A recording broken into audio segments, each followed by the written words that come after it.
Jeudi 15 septembre, Jean-Paul Ulrich poursuivait la récolte de son houblon à la sortie de Dossenheim-Korersberg. Sur les 33 hectares qu'il exploite, 7 hectares et demi concernent le houblon, 8 le blé, 6 la betterave et le reste le maïs. Donc sur l'exploitation, il y avait déjà du houblon depuis, je dirais presque toujours, grand-père, voilà. Moi j'ai repris en 85 et j'ai développé d'une surface de 1 hectare aux 7 hectares et demi en passant par une phase de 10 hectares avant la crise. Aujourd'hui la crise est passée, dans tous les sens du terme, au niveau vente et au niveau prix. Voilà, donc l'avenir est relativement très serein. Et ben voilà, c'est la première récolte où on a de nouveau un peu plus de morale.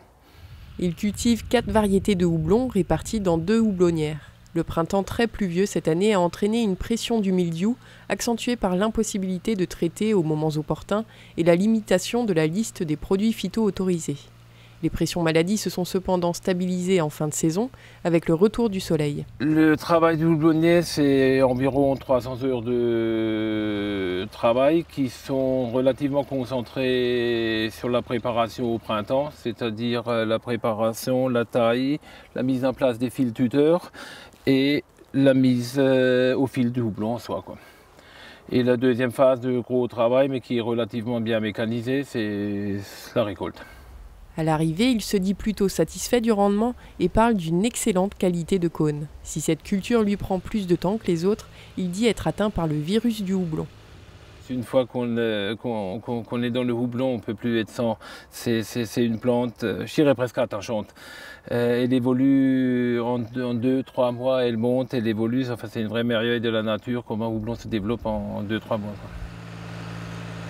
Ce qui donne envie de continuer, c'est déjà la rentabilité, l'objectif de tout un chacun aujourd'hui, que son travail soit rémunéré. Et conduire une exploitation, c'est pour gagner sa vie, c'est pas non plus de jouer au loto pour vivre. On veut vivre de notre travail. Et donc maintenant, avec des prix rémunérateurs, il y a de quoi faire dans le houblon maintenant. Par rapport aux céréales, où le marché s'est complètement effondré, sans parler de ce qui s'est passé au niveau climatique sur les céréales, sur le blé, où les rendements se sont tout aussi effondrés.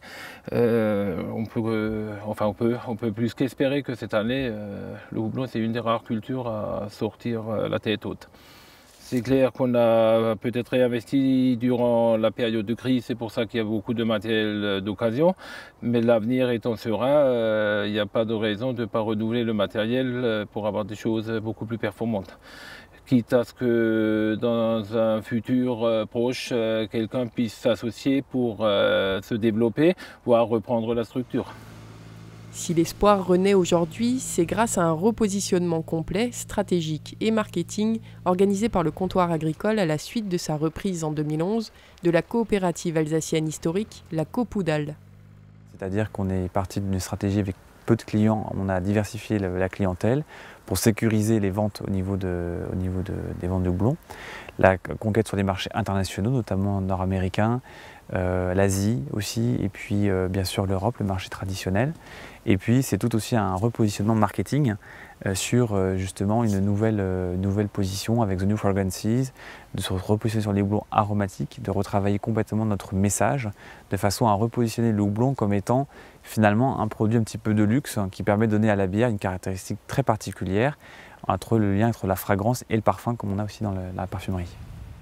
La culture de houblon est l'une des rares cultures agricoles à proposer une formule de contrat pluriannuel. Le comptoir offre aux producteurs une visibilité de prix garantie sur les 5 prochaines années et encourage les investissements en octroyant une aide de 1 000 € par an et par hectare sur 5 ans aux houblonniers qui souhaitent augmenter leur surface ou aux jeunes qui désirent s'installer. À l'instar de ce que nous avons fait pour Maïs Semences Expert, nous allons créer Houblon Expert qui sera une formation sur plusieurs jours qui permettra d'avoir les aspects économiques, techniques, mais aussi gestion des ressources humaines, qualitatifs et puis bien évidemment le cycle de la culture avec aussi tout le fonctionnement de l'exploitation. Donc vraiment un parcours clé en main pour les agriculteurs qui voudraient se perfectionner et qui voudraient aussi s'installer. Et on proposera sans doute à la clé aussi des stages courts en exploitation avec une forme de parrainage entre un houblonnier plutôt expert et historique et puis un jeune producteur qui souhaiterait s'installer. Avec ses 45 producteurs et ses 430 hectares cultivés, le houblon alsacien représente 96% du houblon cultivé au niveau national. Notre région héberge également le Conservatoire national de la génétique houblonnière au sein du lycée agricole d'Aubernais, qui archive les variétés françaises historiques et développe de nouvelles variétés, conjointement avec 2 techniciennes et ingénieurs du comptoir détachés à l'Association générale des producteurs de houblon. Eh bien, nous cultivons 12 variétés différentes, dont 6 qui sont typiquement alsaciennes, et c'est un élément de notre force. La plupart des gros pays producteurs au monde sont ceux qui ont des variétés typiques à eux. C'est le cas aussi pour l'Alsace, on peut s'en féliciter, contrairement à d'autres zones dans le monde qui cultivent des houblons d'origine étrangère et qui, par ce fait, ne savent pas proposer un vrai produit de terroir. Aujourd'hui, 75% du houblon alsacien part à l'export. La stratégie de diversification variétale de la filière régionale accompagne un phénomène mondial, la multiplication des microbrasseries.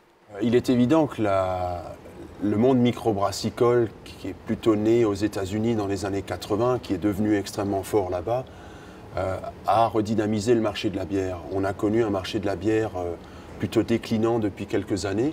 Et c'est l'impulsion des microbrasseries, c'est la créativité, les nouveaux produits des microbrasseries qui ont redonné un petit peu de l'intérêt à la bière. Aujourd'hui, on a effectivement des bières très différentes, avec des goûts très différents, grâce aux microbrasseurs. Les volumes mis bout à bout sont quand même conséquents, et à ce titre, la filière s'est adaptée aussi aux microbrasseurs en proposant des volumes plus petits, en proposant également des achats sur site internet. On a créé un site il y a 4 ans maintenant qui vit très bien, à la fois un site institutionnel mais un site également de vente pour les microbrasseurs. Et les microbrasseurs ont vraiment contribué à redynamiser cette filière brassicole. Aujourd'hui, en revanche, les gros brasseurs ne sont pas en reste, donc ils voient un petit peu ce qui se passe naturellement là-dessus et commencent à s'intéresser également à ces nouveaux houblons qui vont leur permettre de différencier leur bière sous un aspect très naturel. On ne va pas rajouter un arôme artificiel dans les bières, on va mettre du houblon qui va véhiculer un arôme de fruits exotiques ou un arôme de fruits rouges ou un arôme de citron, etc. Le meilleur exemple, c'est la nouvelle bière de Météor, Obstar, qui utilise notre nouveau houblon Mistral, qui justement a des arômes dans la bière de rose, de litchi ou de melon. Météor étant la première brasserie de grande taille à utiliser ce nouveau houblon. C'est une collaboration qu'on a menée pendant une petite année d'accompagnement, de transmission de résultats d'essais et de travail en commun.